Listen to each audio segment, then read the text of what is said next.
Good morning. I think we'll get going here in a second once all the pleasantries conclude. Now,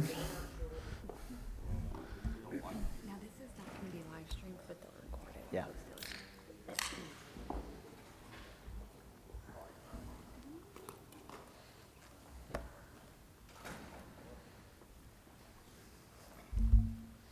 All right, well, good morning, everybody. Glad everybody got here safely. That thing's super loud. I'm going to whisper. Well, good morning. I'm going to call together the Higher Education Committee on Formula Funding and Program Access and Delivery Ad Hoc Committee. Want to start by saying what a great day in Statesboro. All eyes across the country are on Statesboro. Tune in tonight, ESPN2. Big in-state matchup between Georgia State and Georgia Southern. I'm not sure what the spread is on that, but we can't bet Atlanta and Georgia yet, so don't worry about that. 2.5. Okay, 2.5. Well, good. Want to recognize a few people, a few thank yous. First, as he just sat down, Chairman Billy Hickman. The only thing Chairman Hickman loves more than horses is this university. So we're glad you're here, and glad what you're doing in higher education out on the other side of the building, and appreciate you being here to support this committee. We'll certainly need buy-in from the Senate as we move forward with any of these conversations anyway, so I'm glad you're here to join us. I appreciate you being here. Chairman Chuck Morton, thank you for putting this together. This conversation's important, and I'm glad we're starting it somewhere. The House usually leads Senator Hickman, so you're welcome for that. But want to thank Brian Harris for everything he did to get this meeting room together. I think he's had his hands full with a significant number of legislators in town this week, but he's handled it well, along with Annalee Ashley. Appreciate her assistance. We'll have a welcome here shortly, I think, from the president. We'll give him a few moments to speak. Molly Aziz, my left hand over here, she's keeping me straight.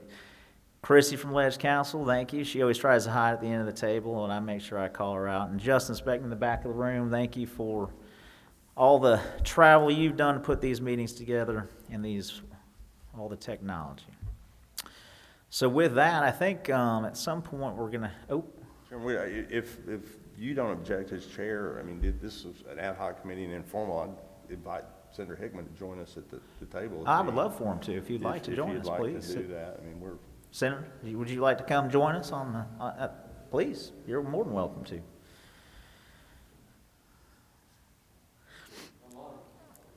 Absolutely. Thank you for take back to the Senate. Thank you for catching that very much. We'll start with you. We're going to go through some introductions anyway. You're at the end of the table. You want to drag that mic close to you. Introduce yourself. Tell us about your district.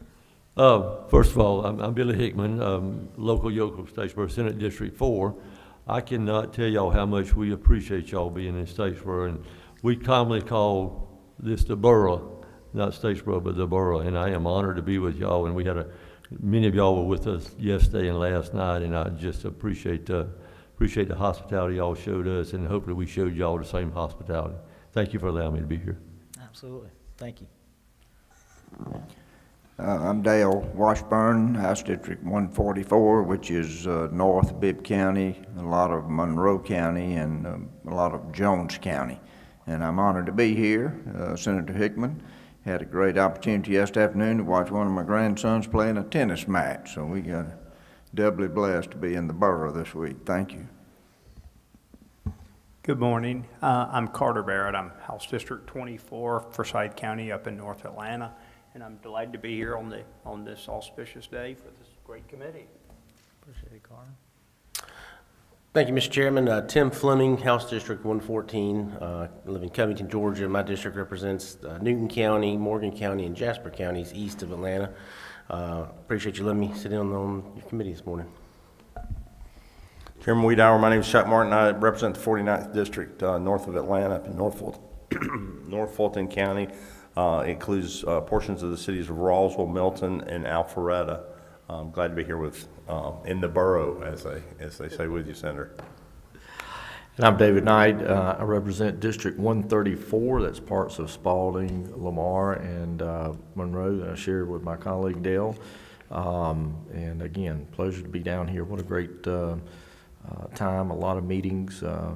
We certainly enjoyed being down in Statesboro and at Georgia Southern and Ogeechee Technical College last night. So thank you. Well, for purposes, I guess, of the video, I'm Marcus Wiedauer. I represent District 121. I represent a majority of Oconee County and a portion of Clark County, home of another small Georgia university that has made some waves recently in national championship conversations. So it's an honor to represent my district, but certainly enjoyable to get around and see the other great universities that we have around the state. And I'm glad to be here in the borough today. I believe we're going to have President Marrero join us here in a few moments. He had to step out for a second, but just want to go on to kind of the overview of the committee and what we've been looking at. We started out hearing in our first meeting, hearing from the stakeholders, USG, TCSG, and GSFC, all the letters, on how they go about their formula funding, how we supply them the funds that are necessary to be able to educate our young adults coming out of high school. We then had some good discussion, some consideration on, how we might go about making some suggestions to possibly update that. I think what we found as we've discussed it is it's complicated. It's a kind of a moving target, if you will, as industries need certain things. The needs of Georgia change. So how do you come up with a formula that's nimble enough to be able to fund those things appropriately as those needs change? Some good conversations around that and the issues at hand. Some of those things being, some of the static costs that exist in facilities and what have you. Is there a way we can potentially, pull those out and isolate them, make those not so much part of the adjusting formula, like some of the class suggestions? Plan for today's meeting, just discussion amongst our members. Any kind of final thoughts or things we learned along the way that we want to share and make sure that is recorded in the record. And any potential recommendations or opportunities for change. And then President Lynn Riley, who's with us today, appreciate you being here. She'll she's available. We have representatives from several universities. We have representatives from TCSG. If we have questions from them, Mark, thank you for being here as well. So with that, I'm going to kind of open it up. I know that I think a few people have some thoughts on a couple of things, so I'll open it up for discussion this time, if it's simply just reflection. Anyone?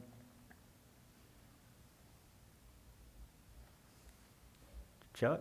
Well, Mr. Chairman, I was double booked, if you will. We had a tax meeting in Athens for your last meeting, so I wasn't through that. But I mean, the one thing I guess I would bring up, I mentioned perhaps when we met in Athens, is obviously the formula funding, I think everybody agrees needs to have a relook. And we also know that that's not going to be done by this subcommittee of the House or even the House. It's going to be a collaboration, quite frankly, probably led by the Regents, the central office. But I wonder if in Atlanta at the last meeting, did you all think any more about, just as a straw man while that was being done, pulling out certain costs that universities have in a thought of the state taking on that expense regardless of the funding formula? The example I would be utilities. I mean, that cost is what that cost is. regardless of how many students you have in the door. So I don't know if that's something that was discussed as a potential for just record keeping that without changing the funding formula and see what that impact would be. Because I feel like the universities would still watch the cost, but I also feel like in times when we have anomalies in the weather, that they maybe rob from Peter to pay Paul, to use an old saying, because they have to pay the heating bill and the air conditioning bill. They have to pay various things. So I didn't know if there was any further discussion of that, or what your thoughts were, or other members, maybe even Molly or Christy from a legal standpoint. I guess it would be a bit of a program or a project to see what those actual costs were and how that would impact the formula. Yeah, no, I would agree with that, and there has been some discussion around that, and I think, you know, we clearly have inventory of what buildings we have. Obviously, a building that was built last year is gonna be more theoretically cost efficient than, as far as, you know, upkeep, cooling, heating, cooling, what have you, than a building that's 60 years old.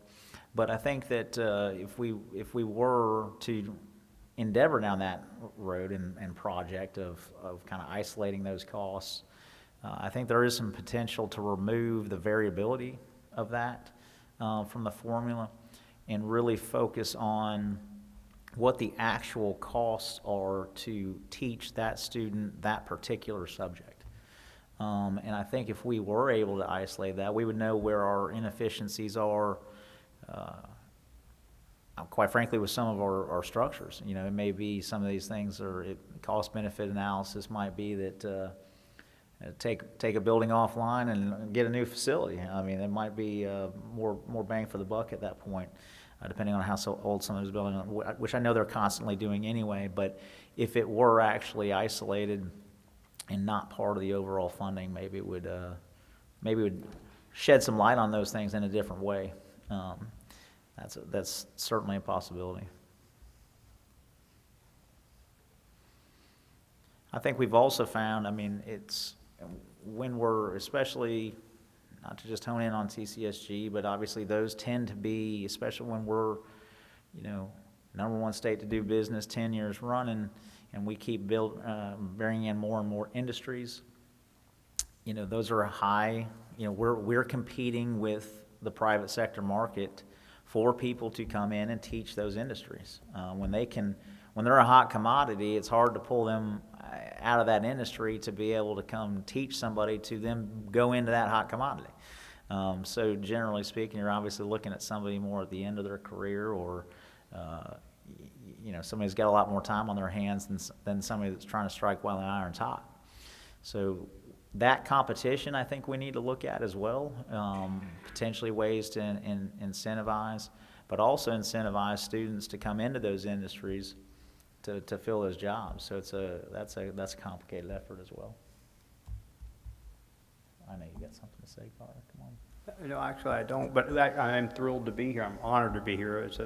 My daughters were benefited immensely from dual enrollment, and so I'm so grateful for the state of Georgia for providing this, and I look forward to finding ways to make it even better so that more of our young people can avail themselves of it. Well, I appreciate that. We, yeah. Am I hearing you say that we, you know, in certain careers where, and Molly can help me if you can't, that we don't break down, but just a couple of levels in terms of funding formula, right, Marty? Is it, Molly, is it just 2 or is it 3 areas in the university system? For TCSG, 2 areas? Yeah, I mean, as far as teaching, is it like two areas of? In our case, really it's just one, teaching side. Okay, I was just thinking that we did have you did fund different at the university system, differently from a chemistry class, you know, a higher end than you did from, say, a literature class. Am I misthinking that? No. Okay, I thought I had seen that there was an additional Yeah, weighted funding, that's what I was, thank you. I don't. It's early in the morning for me. Well, what I think hearing Chairman Wiedauer say is, we have to realize that some of these classes, the instructors aren't all treated equal. I mean, it's hard to, I mean, nursing is one, I mean, let's just call that is, one can make more money being a nurse than one can make teaching nursing. And I think what I heard you say is we don't recognize that in the current funding formula, and we need to do that. And Yeah, what I would say, maybe using different terminology, so, and I'll just use CDL as an example. You know, CDL to begin with is a very expensive program to run and operate. On top of that, we have to be able to incentivize CDL instructors to come into the public market, basically, to teach other CDL drivers so that we can fill those spots. So it's, for CDL specifically, right, it's a compounding factor the way I see it. It's you're competing with the private market to pull them out of the private market to come teach, and we need a significant number of CDL drivers, plus it's one of the more expensive ones to teach. So when you look at that, it becomes a very expensive endeavor to fill that need as Georgia continues to, you know, have a market that's driving for more and more CDL drivers. Same with nursing as our, I mean, exact same scenario in nursing, right? You can find a job in nursing, and I don't think that's going to be a problem, but you got to be able to pull somebody out of that private market to come teach other nurses to go do that.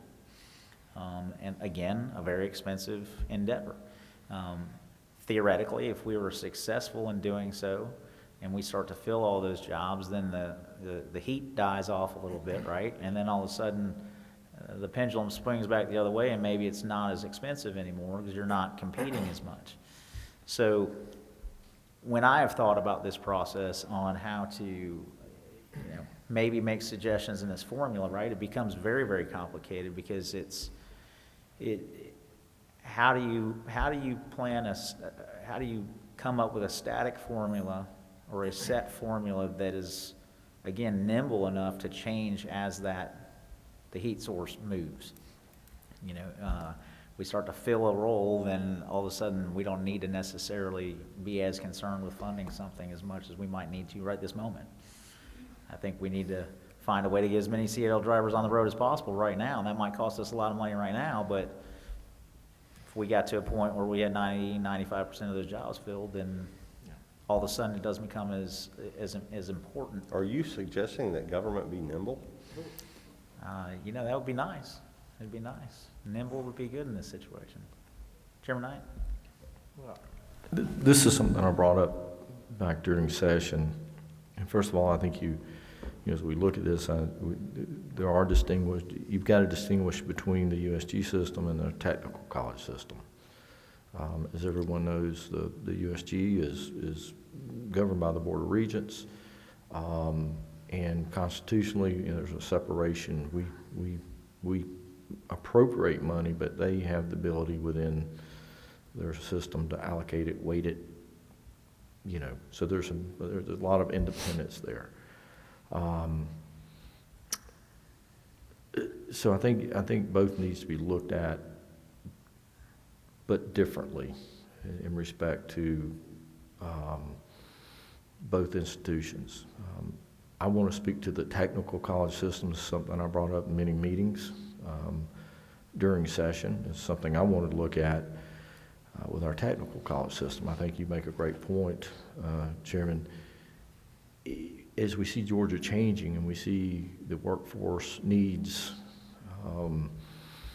that demand more and more, especially where we're sitting right now,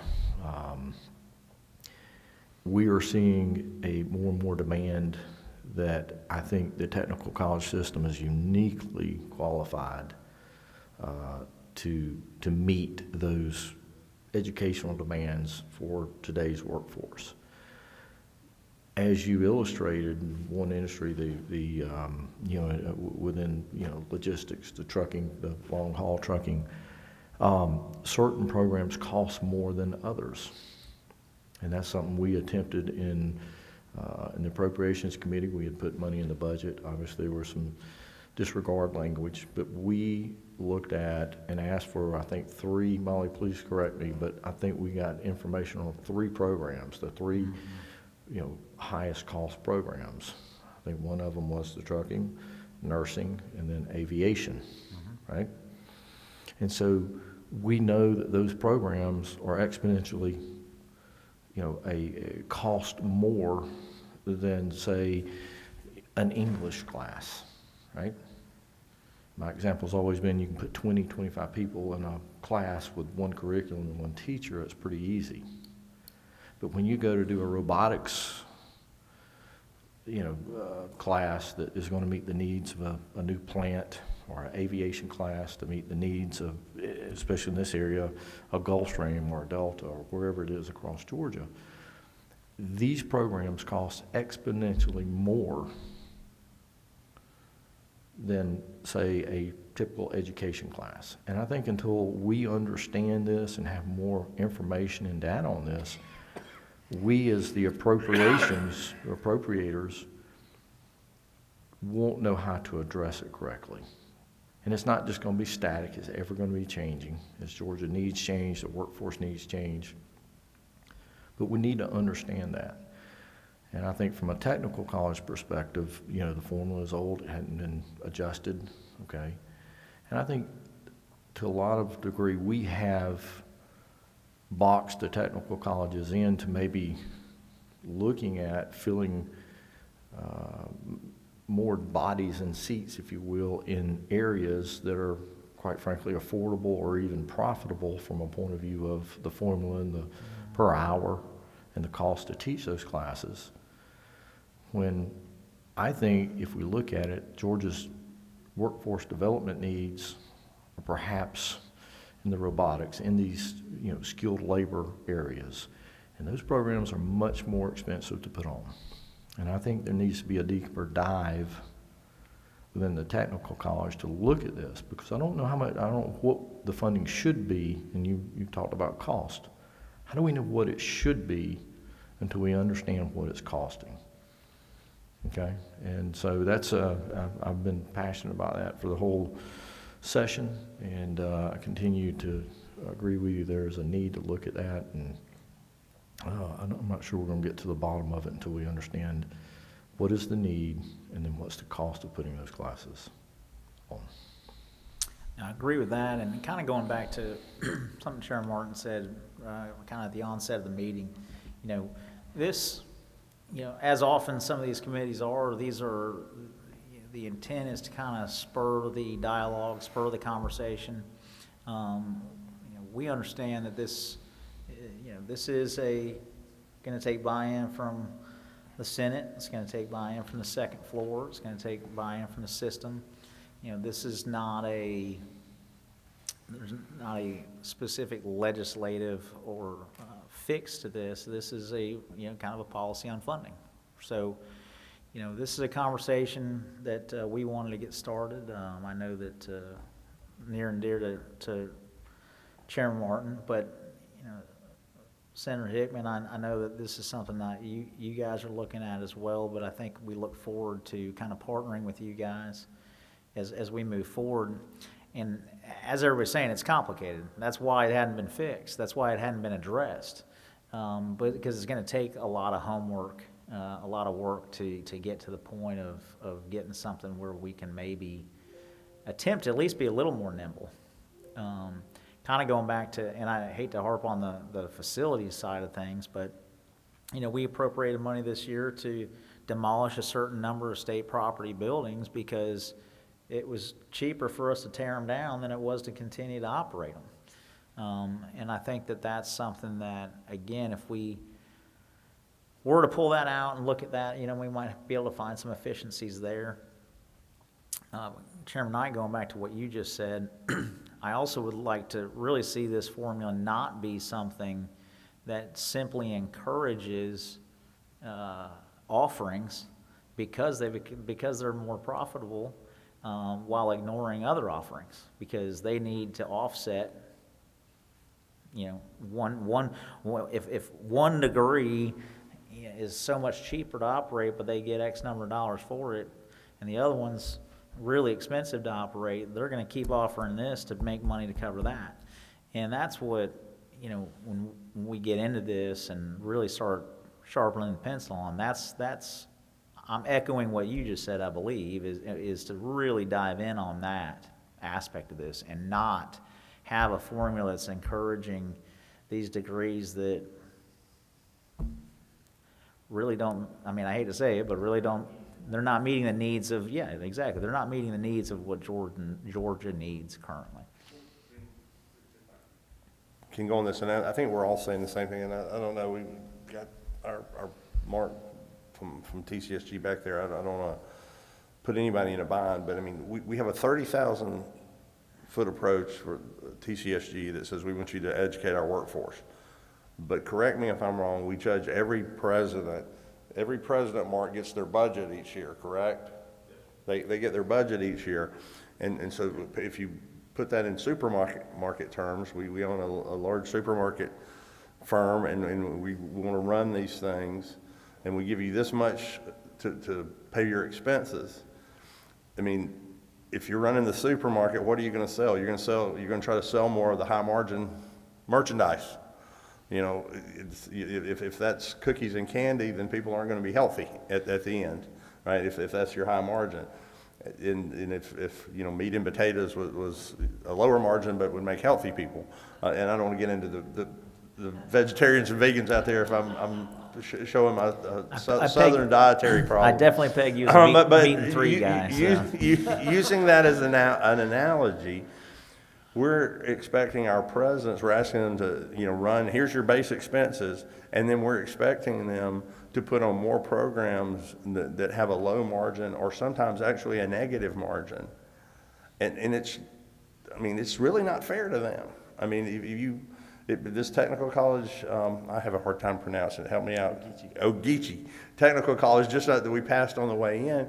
I mean, they may be in a position to teach folks that are about to go to work just down the road at the Hyundai plant, Hyundai suppliers and all this, but that may cost them more than they get to put on the program. We have to fix that. We don't have to do the whole formula next year, but we need to recognize that, and if we can isolate portions of it, I mentioned in the Regent side, the same thing could go in TCSG, you know, we isolate portions of it and go, okay, this is how much to have a classroom and have somebody sit there, and then here's the added cost for teaching this class, here's the added cost for teaching that, and give them that stipend. I mean, we do mid-year adjustments in the K through 12 system every year based on head count.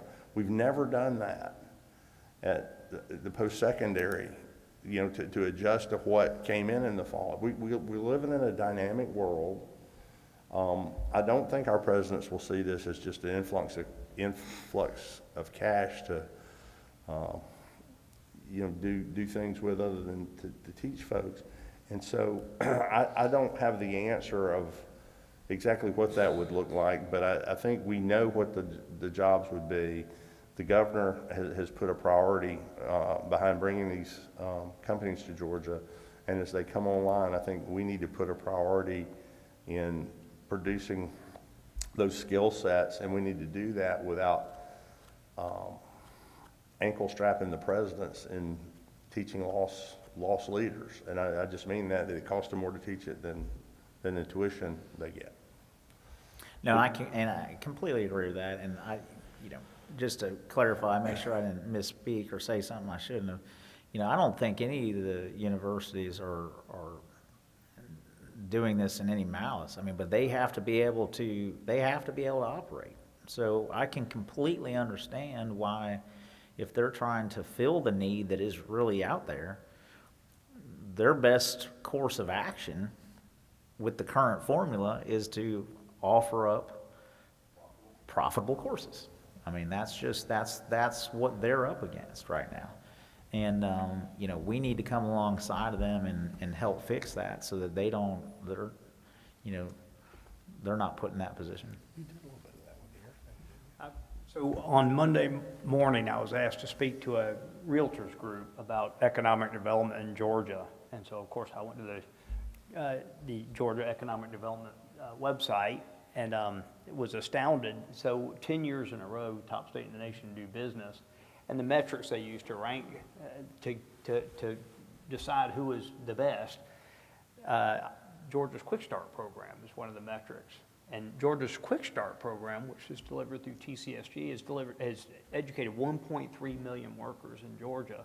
They're number one for 14 years in a row, which is astounding to me how clearly effective they've been. Just a fun fact. No, they've obviously done a great job, and we've had some great corporate partnerships that have kind of continued to facilitate that as well. So, you know, kudos to those people that are coming alongside to fill those needs. Chairman, I thought you were about to say something before. No, I think this is a great discussion. It's one that's needed. You know, we need the partnership and work with, you know, the governor's office on this, because I know the governor is, you know, Governor Kemp has led the state well as we see it grow. And, you know, these are high demand areas. And, you know, we keep bringing in businesses, you know, an opportunity for our Georgia citizens, and need to work with Governor Kemp on this. I know education is a priority with him, and you know, as the appropriators, and you know, certainly we appropriate the dollars, and that's where it's at.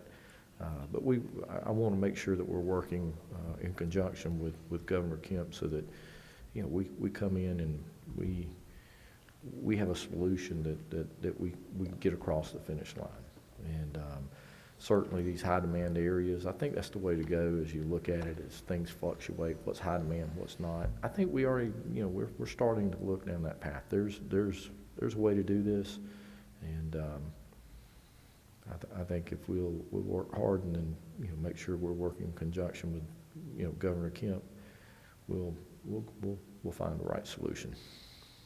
I appreciate that. And kind of on the subject of leading, it was reminded me of reflecting on that. I believe it was you, Representative, that asked TCSG if they had an advertising budget. I think you, maybe in our first meeting, and I think there's a chuckle may have resounded throughout the room.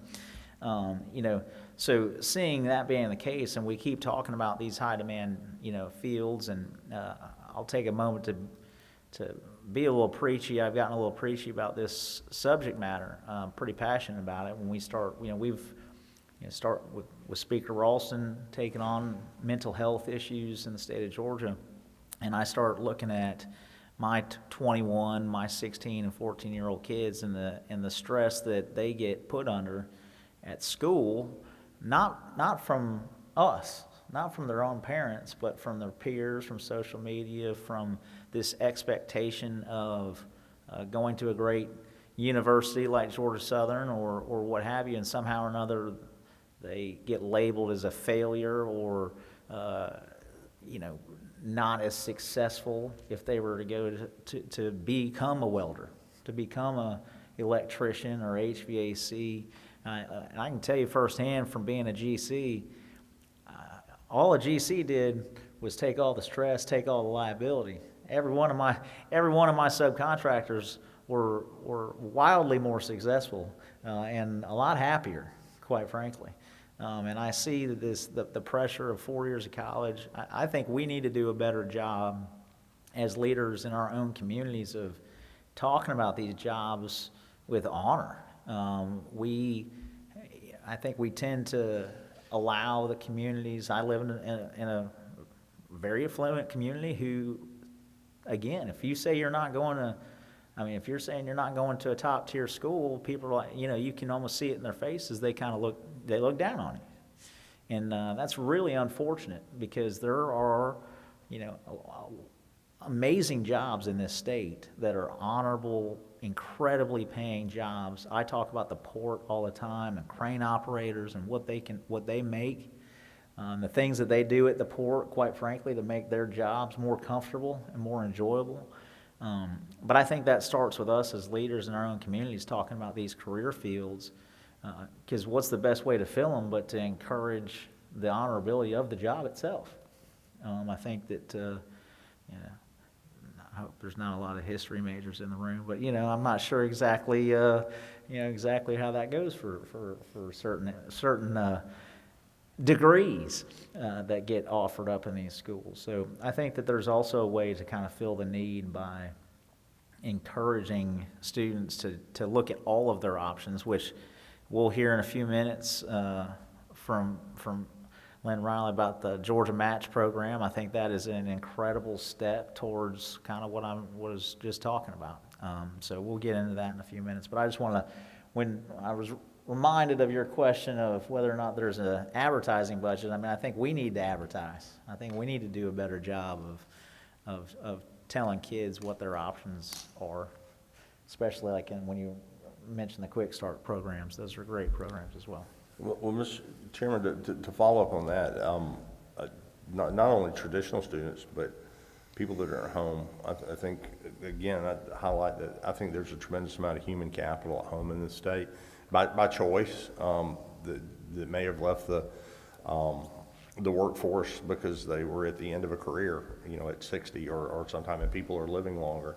There are a lot of very active people, at 60. There are a lot of moms and dads that have stayed home, decided to come out of the workforce after, in the aftermath of COVID, because they were at home for a while and it worked well and they liked it. And there's a lot of very smart people, former CFOs and vice presidents and, so forth that are at home that we can let know education is available to them as they want to take it, because we also learned during COVID how much can be delivered electronically. So I would agree with you, not only our traditional students that President Riley will tell us a little bit about with Georgia Match, but our non-traditional students that have the opportunity to pick up an executive MBA if that's what they want, or if they're to keep their programming skills up to date, because I mean, you miss a day, you miss a lot, right? In the tech market these days, you stay at home a year, you could have been at the top of your career, stay at home a year, and do that. I also want to thank Molly. She fact checked us on that. There are 5 levels in the USG that are weighted based on where the hours are being taught, what the funding formula I've got, and my suggestion is that, as Chairman Knight said, we can have a more direct impact on TCSG, that we work with the governor's office. I mean, they know what we've recruited in the business. The governor's workforce group decides what high career fields are. And I mean, I would suggest that this committee, think hard about working with the governor's office, our friends in the Senate, to identify those as we go forward and put our money where our mouth is about additional funds to train those people. And it could be for the university or the technical schools to train them, and maybe to get them there, to get people. I mean, we can talk about a workforce shortage, or we can try to move some blocks around and do that, because if there's more people, there'll be less of a shortage. It may ultimately be less expensive for our businesses to do it. So I would like to see us look to the governor, look to the people, or look to the lists that exist, and perhaps Mark or President Riley can tell us, what some of those high demand career fields are that we could focus on, as Chairman Knight has done with a couple of those in appropriations over the past years. We've at least talked about it. I don't know if the funding has gotten all the way there, but it gives us an opportunity to do that. We could even do that as we go into mid-year. To both of y'all's points, yesterday we had a meeting with the seniors in Forsyth County, many of our delegation members, and I went by Racetrack and got my coffee, and I promptly turned around and I put it in my cup. I couldn't find my linear tech cup, but I did find my University of North Georgia cup, and I put my coffee in that cup, and I turned it out towards the crowd. To your point, Mr. Chairman, Chairman Martin, helping put the word out to our seniors that come on back into the workforce. So. Yeah. Well, yeah, I mean, along those lines, like you said, Chairman Martin, I mean, my family's a product of it. We, in 08, I was a builder and my wife was a realtor. Wasn't a real good time. Wasn't a real good time at all. But you know, she went back and got a nursing degree, and yeah, well, I tell people, if you want to look the same at 48 as you did at 18, shave your head at 18. It works every time, I promise you. But anyway, I digress. But no, I mean, yeah, I mean, there are people that at some point in their career need to change fields, and certainly we need to encourage that as well. I mean, she went back and got a nursing degree and nurse practitioner degree after that. So there are definitely opportunities for that for people that change careers, you know, midstream. But Senator Hickman, any thoughts? Yeah, I really appreciate the conversation. You know, one of the biggest, Chairman Martin, one of the biggest disappointments I've had since I've been in the Senate is so many of these things are so far behind, and we should have been reviewing them and measuring them years ago instead of talking about it today. A lot of this stuff should have been already corrected. I have become a big fan of college and career academies and a big fan of Pathway to Progress, and I'm sure many of y'all have already gone to some of these skills competitions, and we got one here in Statesboro next week. I went to it last year for the first time, and I was blown away, not only how well these high school students are plumbers and electricians, but the dollars that they're being paid to starting at these jobs are unbelievable. So it's a huge, huge thing. I really think that we need to look at these formulas strongly. I was on a study committee last year on the QBE, and we found out there's all kind of fallacies in that need to be looked at really strong. And from what y'all were saying today in the TCSG, I know Chairman Knight and Chairman Martin and I have talked about the funding for TCSG versus the university system. So very, very interesting. I think a lot of situations we're behind on, just like, and Governor Kemp has done a great job catching us up. You know, most of the roads and bridges around here are dated 1965. You know, there's actually a bridge in Cameron County dated 1937. So, you know, those type of situations are what we're having to deal with today in today's world. But it's our job to deal with it. So thank you for the opportunity. Well, so what I'm hearing is that you're going to accept the invitation to start a joint committee on this. It sounds like you're my first Senate colleague that's going to be joining us for that. Is that right? That'd be great. I'd love to do that. I'd love to do that with y'all. That'd be great. Chairman Martin, mark him down. We got him. Why do you think we invited him? That's exactly right. That's exactly Thank you. Representative. Just, I appreciate what is being said around the room. I've had the privilege of going to watch that competition more than one time, and it's very impressive, and I hope to go to another one soon. It occurs to me, and I appreciate the commentary about this, but I've been hearing for years that we can't hire nursing instructors because they make more money nursing than they do teaching. And we hear the conversation, but it doesn't seem that anything gets done about it. And at some point, you know, somebody has to take the ball and really stay focused on that and run with it. And of course, a joint committee with the House and the Senate would certainly be effective. But I think it's just interesting to me that we talk about the shortage of instructors with CDL and nursing, but we don't seem to do anything about it. And so I'm glad we're discussing that. And I hope that we can see it go forward and somebody let the free market work and find out what it takes to hire nursing instructors and know what that is, and then go to the appropriators and try to get them to appropriate and work with the leadership of our institutions. But we need to do something about it, and instead of it just being discussed. It's been discussed a long time, and I hope we can move forward on that. So thank you. Absolutely, and I think that's kind of the point of forming a committee like this is to get the conversation actually moving forward. Like Senator Hickman mentioned, I mean, I think these are things that, you know, obviously should have been addressed. But it is often hard, seemingly, for government to be nimble.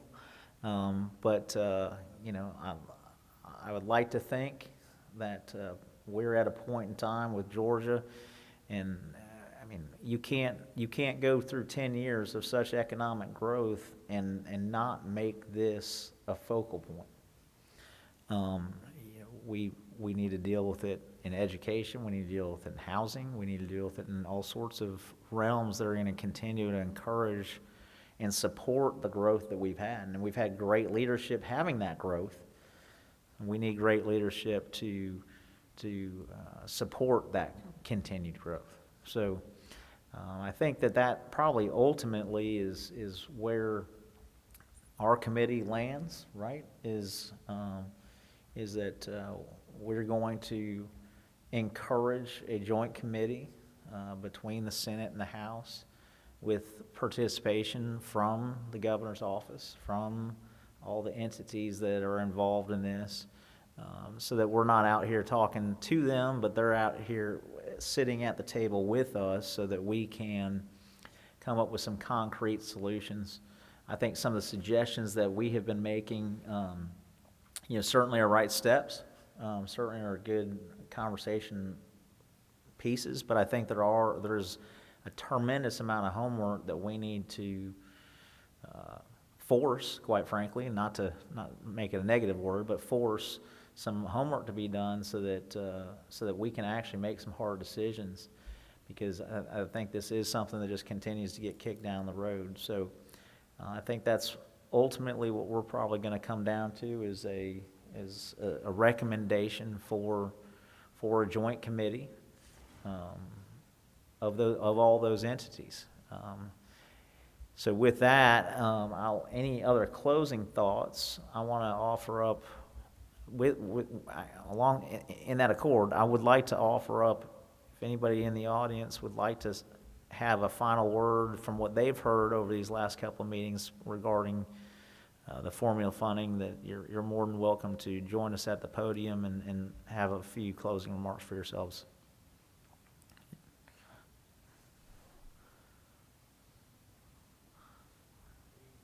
All right. Cat got you. Well, I appreciate that very much, Mark. since he won't come up on his own, I'd like to ask Mark if he will.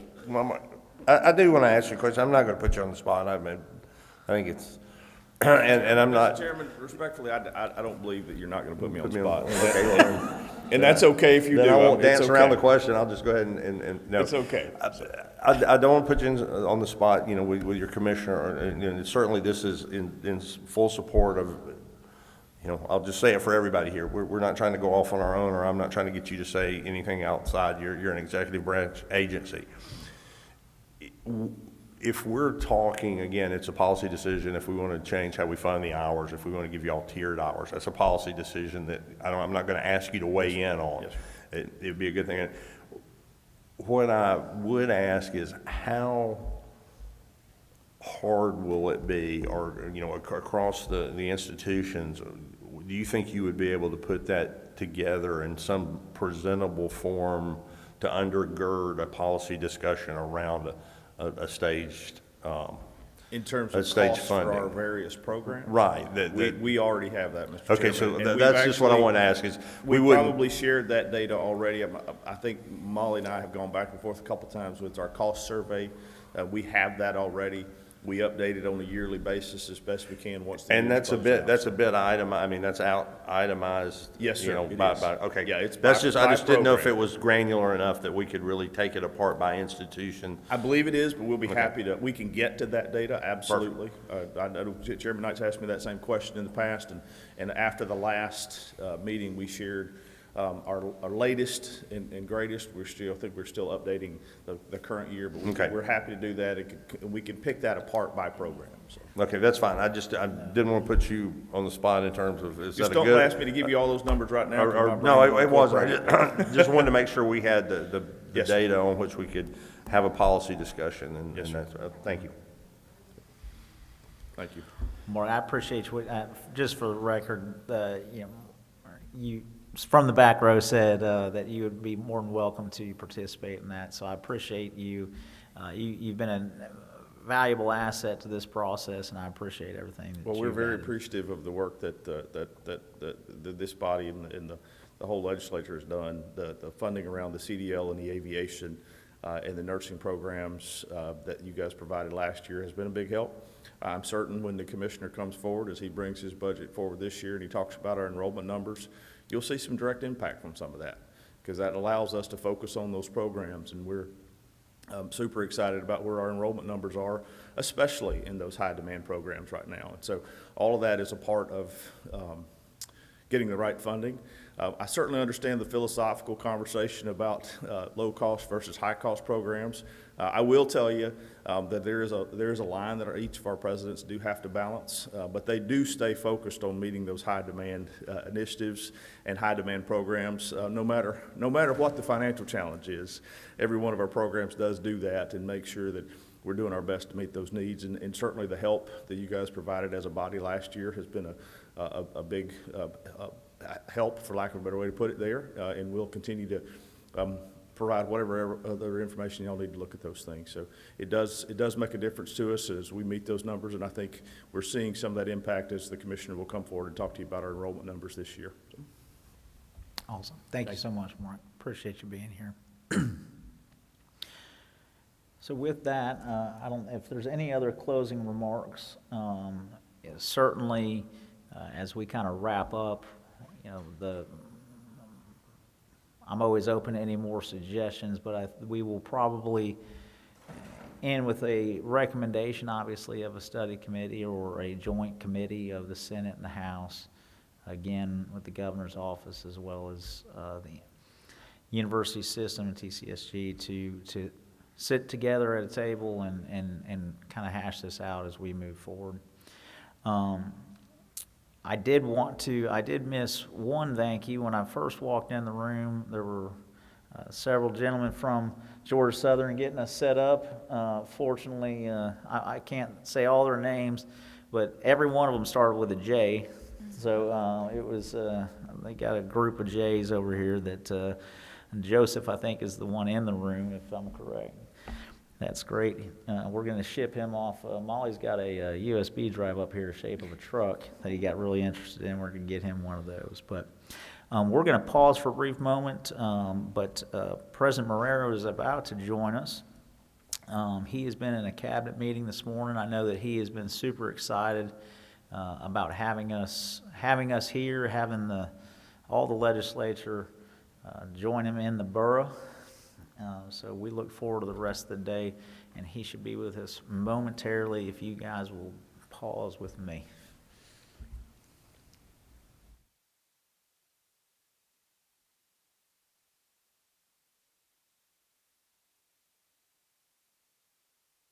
Chairman, we just got word for y'all football fans, we just got word that Mark Richt and Paul Johnson will be here tonight for the football game. Oh, that's fantastic. Yeah, That's cool. fantastic. Yeah, they're Is Coach Rick doing the game by chance with ESPN too? Well, you know, Paul Johnson getting inducted in the College Football Hall of Fame, so I don't know what that's Yeah. about, but I just got a text from the State Patrol, so both of them will be here. that's great. That's a public service announcement. I often talk about, and since you brought up Coach Rick, and he's doing some great things and still using, obviously using his notoriety for great things as he's battling some health issues. But I often talk about how unique it is in Athens that I don't know how many coaches can get fired from someplace and they all still live there. We still have Ray Goff, we still have Jim Donnan, we still have Mark Rick. So it's obviously a good place to be. Well, we have been joined by President Marrero, and if you have a moment, we would love to come invite you to the mic, invite you to the podium. I know that just want to, since I want to thank you personally for the hospitality. You've got a great crew that have helped you out very much get ready for this day. I know Anna Lee and Brian have both worked very hard. I'm sure they're going to rest well maybe tomorrow or Saturday. So, About midnight tonight after football game, That after we sound- win, but there you go. Well, sounds thank you, great. Chairman Weedow, I appreciate it. And thank you all for the service you do for this great state. It's great to see Senator Hickman here. I know his interests and success, not only of Georgia Southern, but this region is critical, and we appreciate your support, Senator Hickman. But thank you for your work, and thank you for being here. Welcome to Georgia Southern.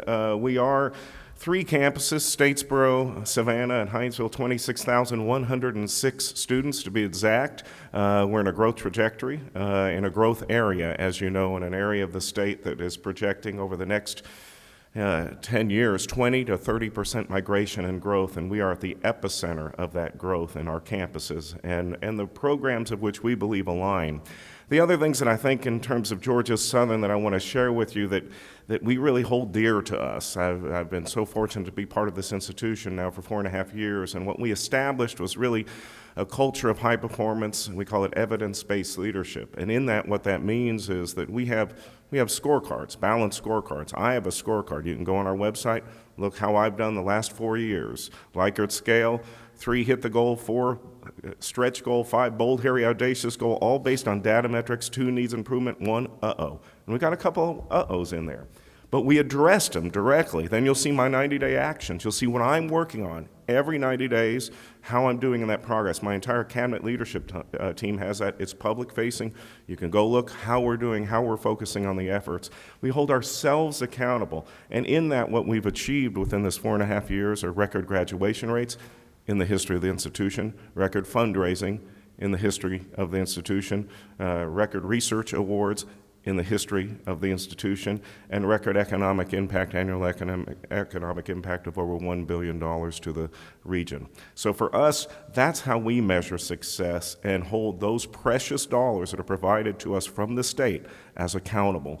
And so when you think of this beautiful campus, this incredible students serving this region, all that we do to help that growth and partnership with Hyundai, we just signed an MOU with them to work on our curriculum. Directed, we're the only advanced manufacturing engineering program in the state of Georgia. That combined with our electrical engineering is a great niche.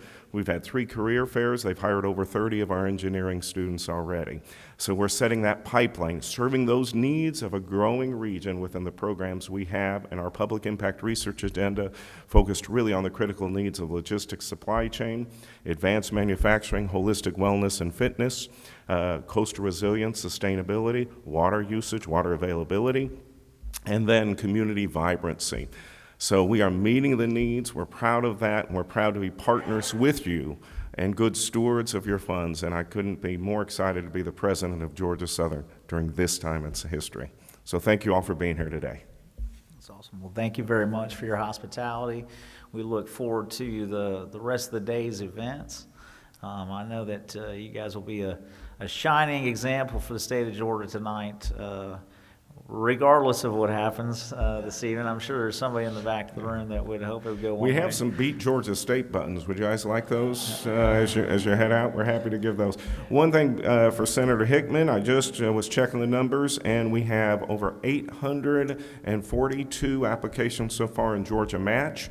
And we've already admitted out of that and turned them around within that short period of about 140 fully admitted to Georgia Southern just in the 2 weeks that portal's been open. That's impressive. That's impressive. Yes, sir. Yeah, please. How does that relate? I mean, is that 840 applications in the 2 weeks? That's either they clicked information or claimed my spot. About 5. Yeah, and I was just, how does that relate to what the last 2 weeks would have been like had not Georgia Match? I'm going to think that's a pretty vast increase. It's a vast increase. And Chairman Martin, we're ready for No Fee November, which we are projecting about 10,000 applications to come through, we think. And that'd be a couple more thousand than normal for November. We always do No Fee November, and that's one of our big months. Sure. But we think we're going to exceed that by about 20% because of the Georgia Match program. The follow-up, is it not true that in just a few minutes here, you're going to referee the match between Chris Green and Brian Harris? We're going to have that, it'd be like the two. Whatever it takes. Yeah, but before the game, matchup that we'll have there. And I'm 100% sure GSU will win. There you go. The real GSU will win. There you go. do I recall that there is a discussion about a trophy that is going to go with that? Well, the SGAs are working on a real GSU a banner that whoever gets to win gets to have that at their Goes back and Student forth. Government Association. I think that's a great tradition to yeah, start. exactly.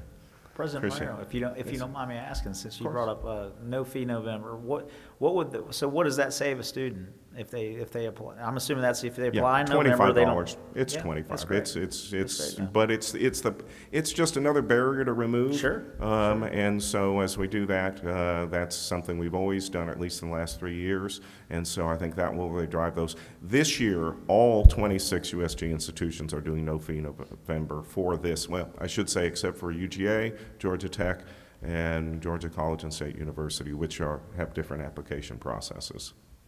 Very good, very good. Any other questions for the president? You got him on the hot seat. Hey, Well, thank you again. Everyone's been wonderful. The hospitality continues, so appreciate you very much. I got an incredible team. I know how blessed I am. Thank you all for the work you do. Thank you. Thank you.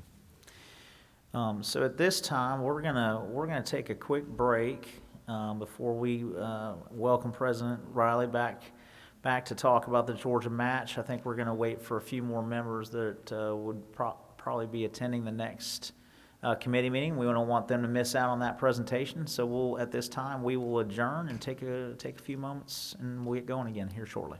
Thank you.